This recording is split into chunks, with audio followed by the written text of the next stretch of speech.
Welcome back to Spider Monday. The second episode will be focusing on Amazing Spider-Man Volume 2, The New Sinister by Zebb Wells and Romita Jr. After 900 issues, it might be impossible to tell a new Amazing Spider-Man story.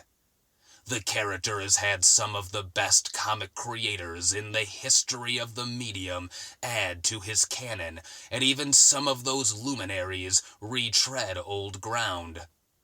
Throw in the countless spin-offs and random minis, films, cartoons, and video games, and there's just too many Spider-Man stories for any new ones to be wholly original. With original being off the table, Wells, McGinnis, and Romita Jr. go with an equally good option, a thoughtful Spider-Man tone. Zebb Wells knows how to find the most emotional and meaningful angle on a character that he's writing about. He did it with Helions. He did it with New Mutants. Hell, he did it with Ant-Man a couple of years ago. In Volume 1, Wells and Romita Jr. made a comic where Peter got punched in the face until it was mushy and wonderful.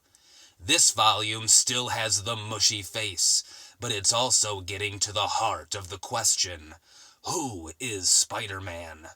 Issue 900 is the bulk of the trade, and that question is its theme. This run is moving at a glacial pace. By this point, if you're reading issue by issue, you'd have no idea what Peter did to piss everyone off. By the end of this trade, he sort of has a job, but only by implication. And there's no real answers about Mary Jane's whole situation either. It's a book that almost infuriating to read monthly, but collected, it clicks into focus. This is a series that's reframing who Spider-Man is without fundamentally changing anything. It's about looking at him and his cast amidst 60 years of stories and going, who is Spider-Man? It isn't trying to say, or really even doing anything new with the characters. Anything back to the status quo is still the same. It's just trying to take all of the pieces on the board and let them interact with explosive results. So when Norman Osborn shows up, it's not to be a villain again. It's to try being a hero.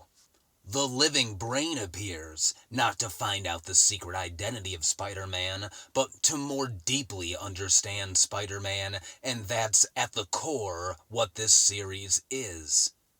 I have been enjoying the current Amazing Spider-Man run that is probably a sacrilegious opinion as the current series begins with certain changes to the life of Peter Parker that have proven to be controversial to many readers.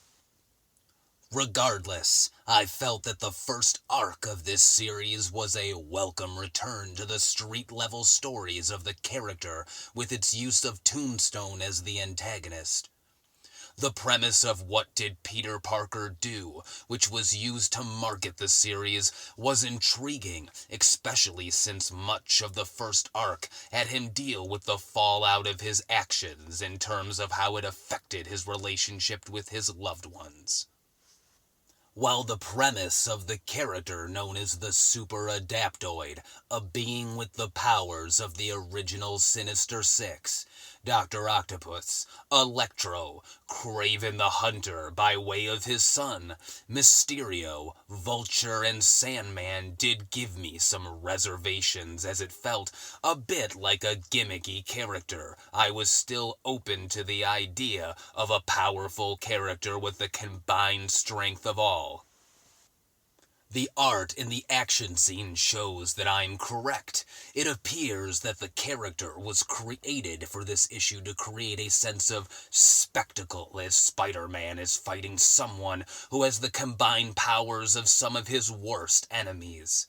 There is nothing else to it, and while a gimmicky character isn't necessarily a negative or a throwaway, Other than the team-up fight scenes, the character just didn't work in the overall main story. Not all is imperfect, however. While the main story isn't amazingly special, writer Zebb Wells does nail the character of Peter Parker to a T as usual.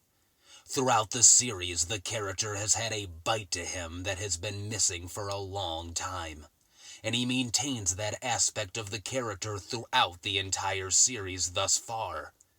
Whether that be in his fight against the super adaptoid, or his adamant refusal to give up in the face of growing adversity, he's well written.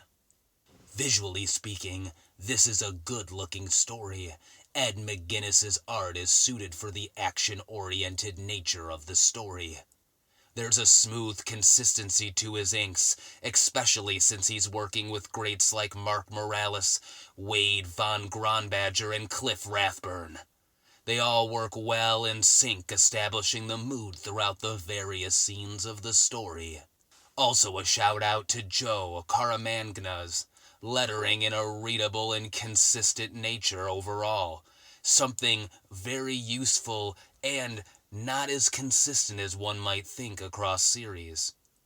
The consistent and cohesive nature of these creators working on the visuals together is a testament to how well they work together.